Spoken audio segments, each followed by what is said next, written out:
This is Weights and Wealth, your one-stop shop for entertaining education on building a stronger body and bank account. We are not doctors or financial advisors and must warn you this is not medical or investing advice. It is for your entertainment.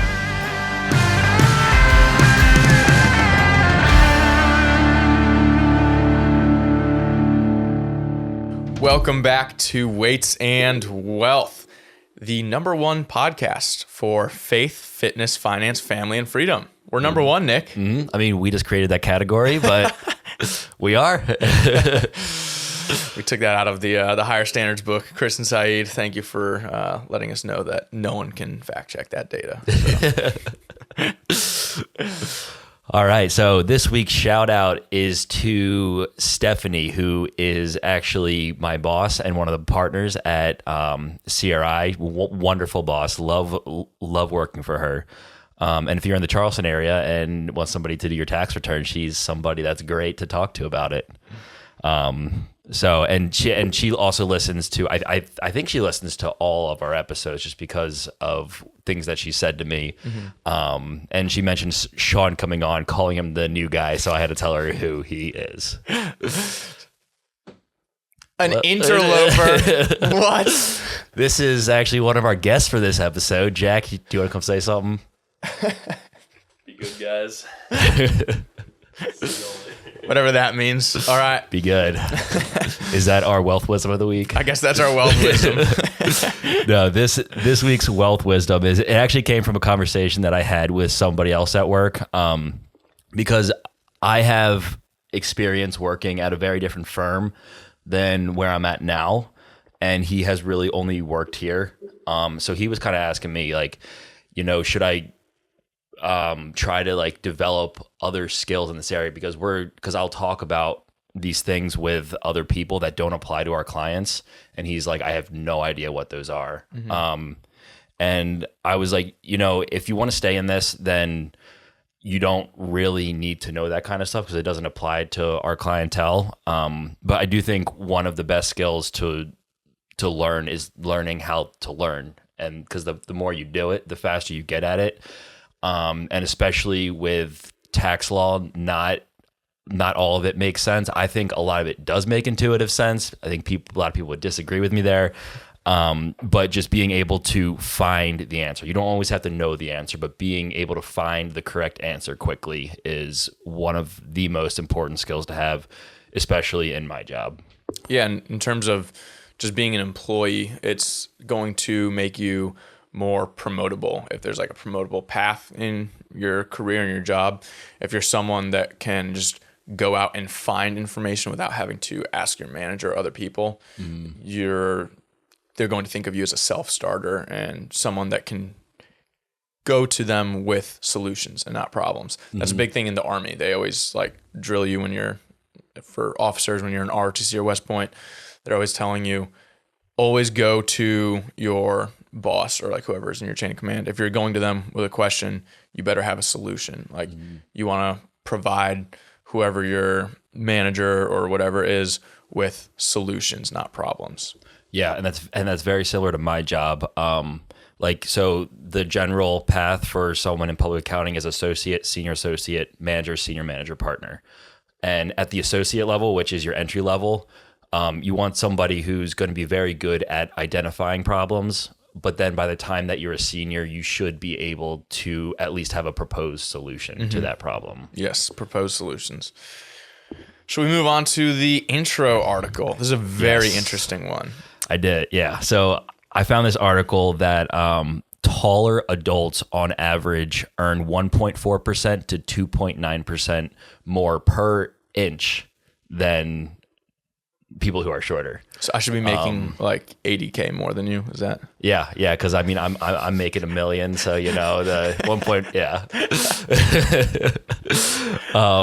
But yeah, I just thought that was super interesting, and what that means is for men, for going from and this applies to both men and women, but for men going from, or presumably women too, from the 25th percentile for height to 75th means a 9.2% increase in earnings. And that's pretty significant. It's very significant. Yeah. Yeah. It's crazy that there's this correlation. Although I have heard theories around this before, not necessarily in connection to the earning side of things, but in terms of like leadership, which is, I think, one of the proposals that the study had as far as leadership contributing to that earnings increase. If you're, I mean, it's pretty obvious if you're in a managerial role, you're going to make more. So if people identify you as more of a natural leader just because you're tall, then the first time I heard this, I think it was like elementary or middle school when we were learning about George Washington. It's like, oh, he was really tall. He was like 6'2", which was super tall for the time. And so people just looked up and saw this leader. But yeah, there definitely is like a subconscious thing there where people look at taller people as more of a leader because they're more physically dominant, even though from just that aspect, it has nothing to do with intelligence. However, this paper also points out that IQ and height are positively correlated, which I didn't know that, but that's really interesting. Yeah, that was one of the most shocking things about this study to me, was learning that. And this study was really good. They linked a bunch of other studies throughout. Do you know what the study's called? Do we have it on there? Stature and Status, Height, Ability, and Labor Market Outcomes. You can find that on NIH. I will link it in the show notes as well. But yeah, the fact that being taller is associated or correlated with higher IQ is very interesting and helps me confirm that I'm smarter than Nick. Yeah, did you have anything else quick about that? Well, so there's some other things as well. Some other theories were that boys who are taller in adolescence are more likely to participate in like sports and other social activities, and that gives them more social capital. Like when you're applying for colleges and they talk about, what is it? There's some term on your resume that's like capital, like of experiences basically that you've had. I forget exactly what that term is called, but I mean, that theory kind of makes sense as well. Yeah, and that is also kind of like a positive feedback loop where, from a young age, you're more socialized. And then so once you're in other social situations, you're better socialized, better know how to relate to people. You're relating to more people in a better way than other people. And then that compounds. It's kind of like, I know the way that they used to do school cutoff was like December than January. And the number, like there's a statistically significant number of birthdays of MLB players from back when that was the cutoff that were born in January or February. Hockey's like that as well. Okay. Because of the division for the leagues when you're little. Sorry about the barking if you hear that. That's parents' dogs in the background. But yeah, and then another thing which was not included in this, but which kind of contrasts a little bit with one of the theories, I guess, proposed in the paper. One of the links that they made was in developing countries, how in developing countries they earn more and they are taller. But when we did an episode, I don't remember when it was, we'll put it if you're watching right here, but we talked about how people that eat more animal protein growing up, so more milk and meat basically and eggs, wind up being taller. And in that study, we saw that it wasn't necessarily correlated with the industrialized or the earnings of that country. Do you remember that? Was that the one with Ricky? Is that when we talked about? Because I remember touching on that with Ricky. I think it might have been before that, so we retouched on it. But yeah, it was the more well-off countries weren't necessarily the taller countries and had more to do with animal protein. And maybe that could be one of the links with the IQ and height. If you're eating more animal proteins, and that is part of the paper also went into 80% of height is genetic, they think, and 20% is environmental. So if that 20% is because you're eating more animal proteins, well, that's also going to raise your IQ when you're developing at a young age if you're eating more of those foods. So maybe that's the link there. Yeah, and I think this study also focused on people in the U.S. and Britain who have a similar like genetic makeup. So the majority of the height differences, or not the majority, but a good portion of the height differences are likely from health related reasons. Whereas if you're comparing that to a developing country where people are on average shorter, I would think that the taller people for that genetic makeup that 20% would explain that. Does that make sense? Yeah, absolutely. Okay, I felt like I was mumbling over my words there. I think we were both searching for words there a little bit. Yeah. But so most of the theories we presented or that the paper talked about were just general ideas. This paper thinks it's because of the cognitive difference, whereas they just talked about other theories that were out there as well. Yeah. But yeah, very interesting paper if you want to go read it. Again, we'll link that in the show notes below. The meat of this episode, the main topic here, is going to be AI and its effect on replacing different skill sets. Yeah. So just from like a general overview, I think we're still a long way away from automating like all jobs. I think like, basic, and I think the ones that are most at risk are repetitive tasks on a computer. I mean, I think most of those have already started to go away. Yeah, a lot of them. And so, I mean, I kind of think that for a couple different reasons. One is that AI, I don't think can make judgment calls as well as people can. That's one of them. And then another one is that rapidly or high unemployment that happens rapidly would be horrible for the economy. So I don't think that, honestly, the government would let that happen. Yeah, it's interesting. I'm not sure if you listened to the Tucker Carlson, Joe Rogan podcast, but Tucker Carlson was talking about how if AI is going to get out of control and basically like rule over humans, we should get rid of it right now. So that was kind of an interesting conversation. Yeah, it's like a Pandora's box type Exactly. situation.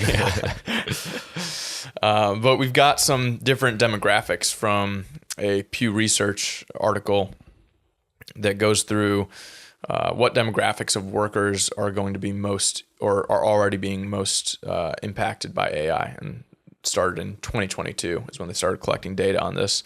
So some of the demographics that are currently being most impacted is kind of what Nick was saying with the repetitive tasks on the computer. You kind of see that here. High wage earners are being heavily exposed to AI and replaced, and we'll get into some of the jobs that could be taken away from. Desk jobs, largely computer-based.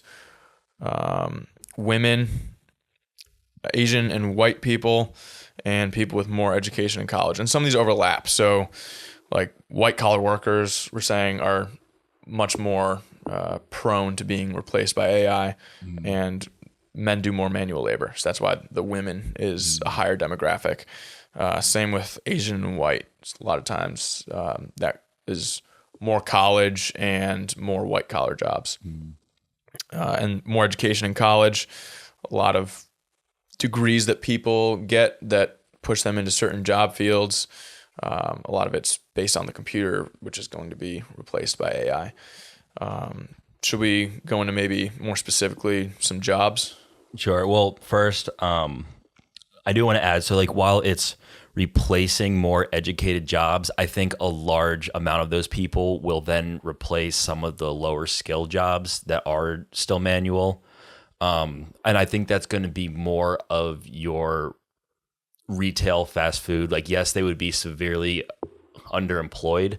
But I think some of the people, like your average person in that area, struggles to show up on time, and, the like a lacking work ethic, not that's not across the board, but just in general. So I think that, these white collar workers will come in and then displace those people, and those people will be out of a job. Different than for your skilled labor, like trades, that would be a lot harder to do. I mean, like these people could learn stuff like that, but honestly, people who work in an office tend to be more out of shape, might not be able to like handle the physical stresses of those jobs. So I think those will be that we won't really see that there, but I think it's more with the unskilled labor. Yeah, and this ties in a lot to the education series we've been doing, the 6-part series. We haven't recorded the episode yet on college and higher education.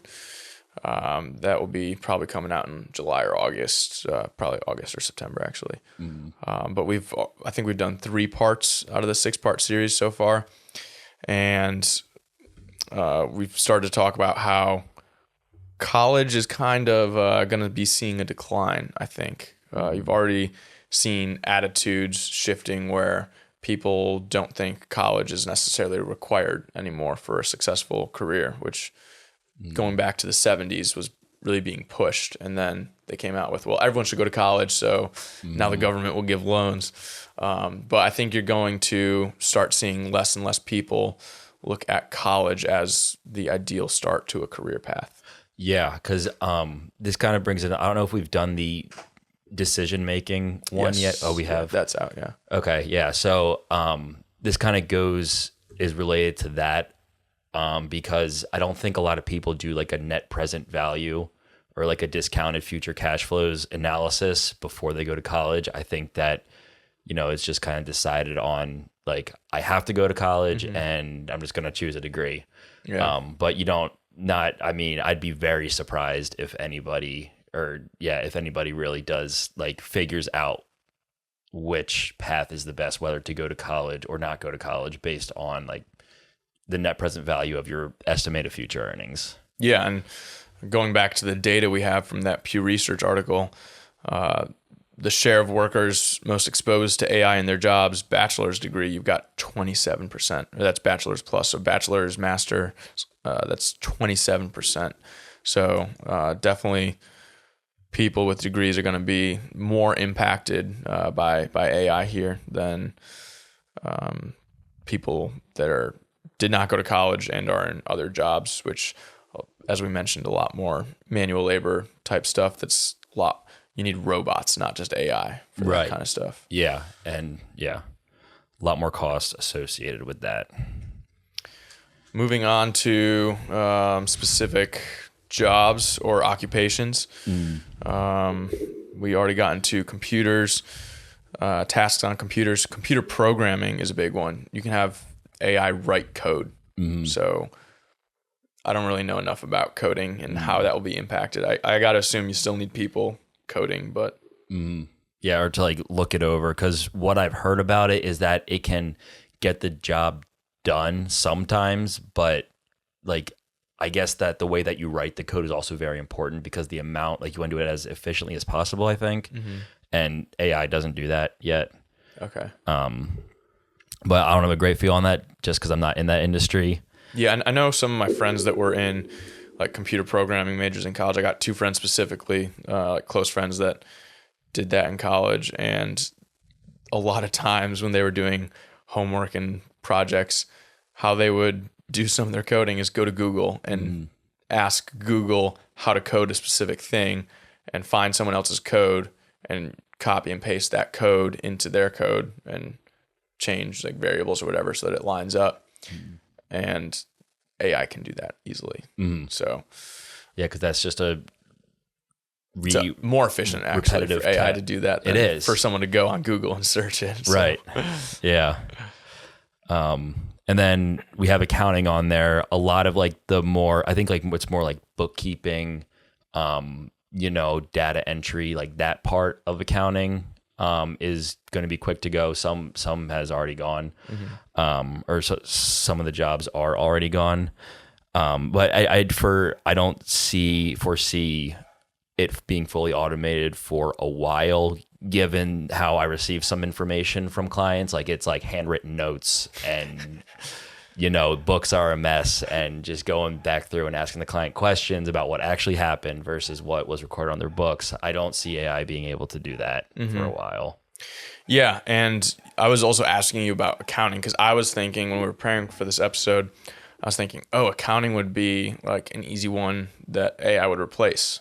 And you were saying, no, with tax law, it's so subjective. And like, I didn't take that into account. I didn't really understand that about tax law, but yeah, areas of the tax law can be really subjective, and 2 people can have a difference of opinion on it, and neither one is right or wrong. It's just the stance that you want to take on the tax return. You know, some people want to be more aggressive, some people want to be more conservative. Yeah. And that's where the human element really comes in. Yeah. And that translates to law very well, because I think it's going to be very similar. You know, you still need to interpret the law.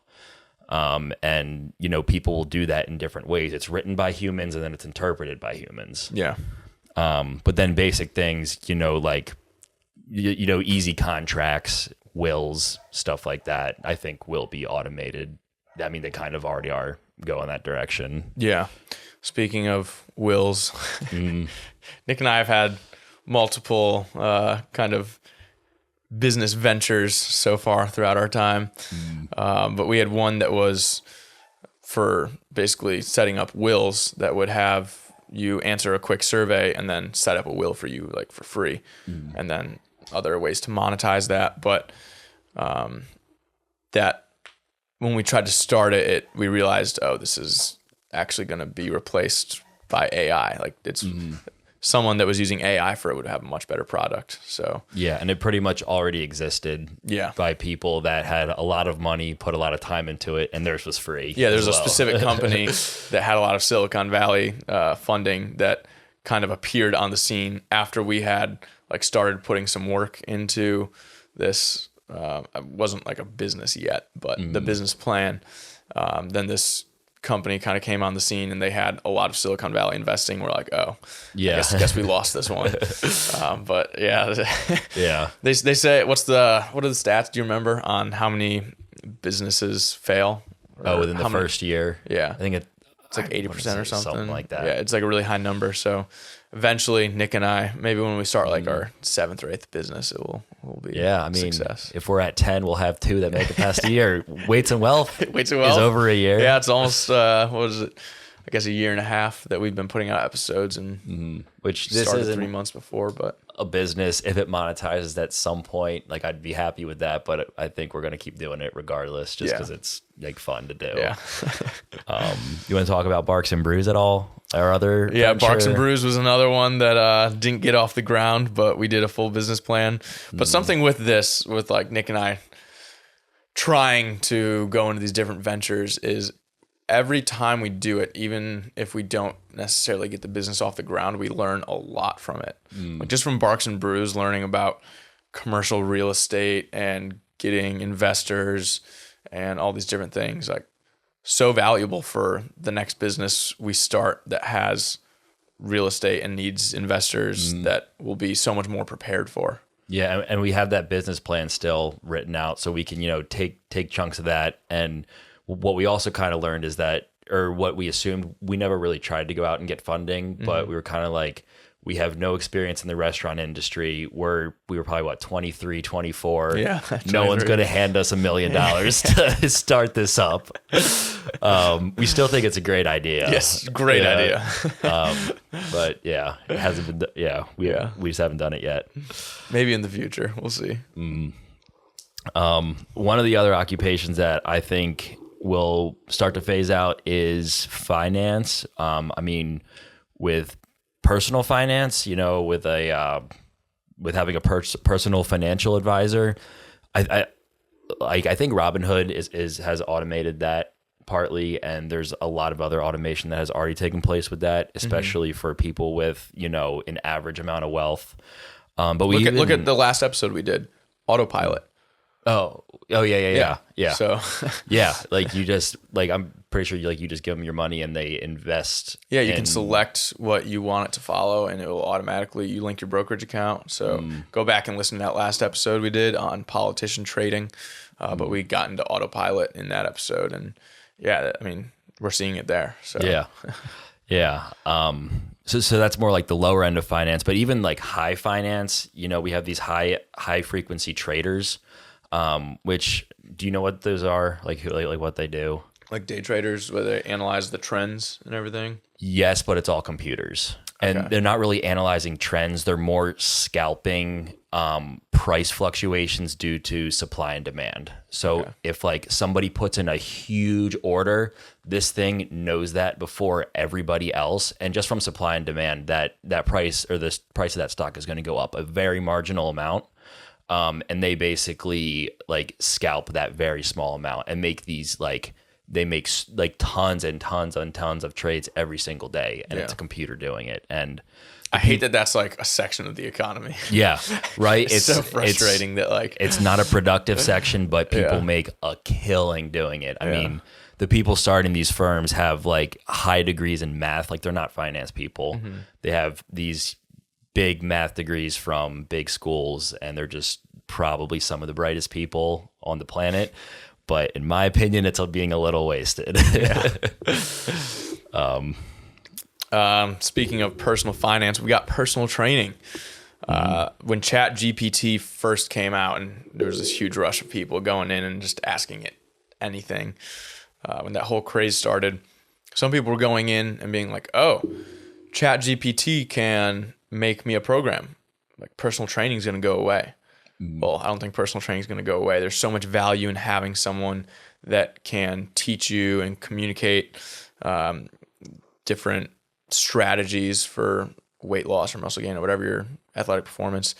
Someone that can be there to communicate those things to you and be there to motivate you in some cases and select what's best for you. This is where like the programming comes into play. If you ask it to make you a program, a lot of times it just gives out this very basic 3x8 to 12 kind of a program that you see a lot, which for if you're lifting long term for more than just a couple months, you need to vary that program. And you also need to work around injuries and rehabbing. And there's so much that goes into programming aside from just sets and reps of different exercises. So even though at baseline, that is what it is. So if you're not on a program, using an AI program is better than nothing probably, but I don't think it will take away the job that personal trainers have. Just because that personal connection is such a big part of it. You're almost, to a certain extent, using psychology a lot of the time to communicate things to your clients and help them get through different things. And it's not everyone is just focused solely on training. They have lives, and there's all these different factors you have to take into account. But a place where I do see AI taking over in the personal training segment is meal plans. So good trainers, I don't think, give meal plans, in my opinion. In my opinion, good trainers know that giving someone a meal plan is not sustainable for them. So good trainers will walk someone through different strategies and diets and show them the positive aspects of different diets, but also find a way for that specific client to be successful long term. If like every diet fails, is a classic Jason Phillips NCI kind of line. If you're on a diet and then you don't stay on that diet, then the diet probably failed. So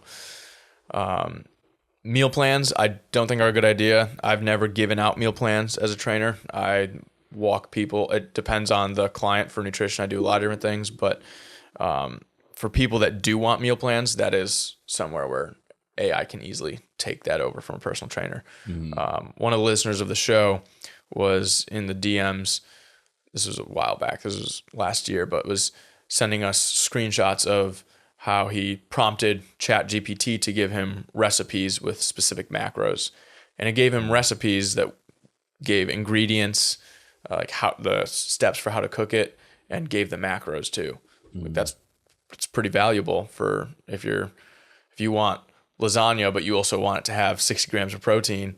I mean, that is very helpful. So that is something that AI would be replacing that part of the industry. And so I think with a lot of these industries, it's not necessarily that it will take over the entire industry and those people won't have jobs anymore. It's just maybe AI helps with some things and takes certain segments of a job away. Yeah, because it makes it more efficient. So it'll make it more efficient, and in doing so, you won't need as many people in all of these jobs, I think, because theoretically you'll be able to take on more clients if you're somebody that is doing all the meal planning, because you can just do ChatGPT, get that very quickly, very easily.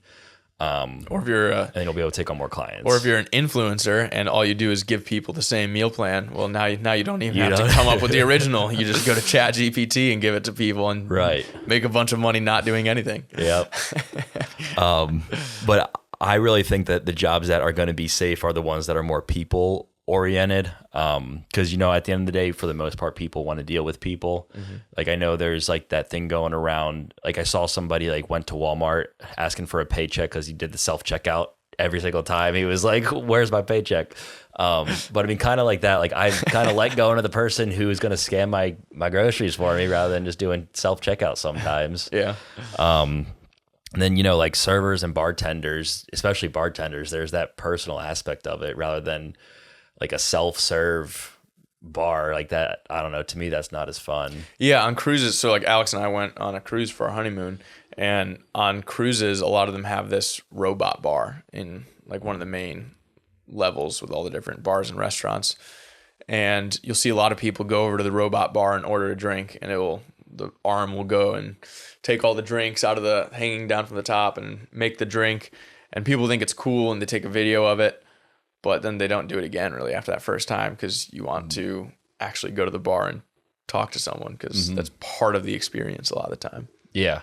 Yeah. I mean, people, like humans, are social creatures and we need social interaction to be happy. Yeah. And then like as we were talking about earlier, blue collar jobs are probably the most insulated from this. Yes. Yeah. Because so like you said, you got soft hands. I'm sorry. AI's coming for you, and then you're SOL.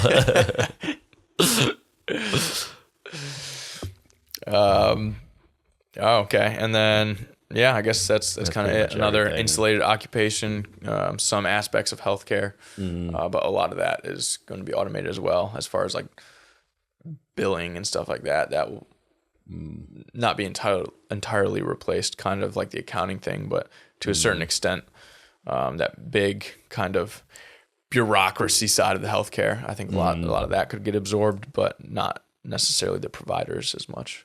Absolutely, because I think that's similar to law, where you need a person to consider all factors, even ones that AI wouldn't be able to factor in. But I think you might see more providers utilizing AI to help. There's that one story when ChatGPT first came out of a guy whose dog had been to a few different vets and was having this problem and these health issues, and then he just went to ChatGPT, gave the symptoms and the blood work the vets had done, and asked what the problem was, and it gave it to him right away, and he was able to save his dog. So I think maybe some providers will start utilizing AI. I don't know. To help them make a diagnosis. Yeah. It's like AI will do like most of the work for them, give them what it probably is, but then, you still kind of need like a doctor to go in and kind of figure out whether that's right or not. Yeah.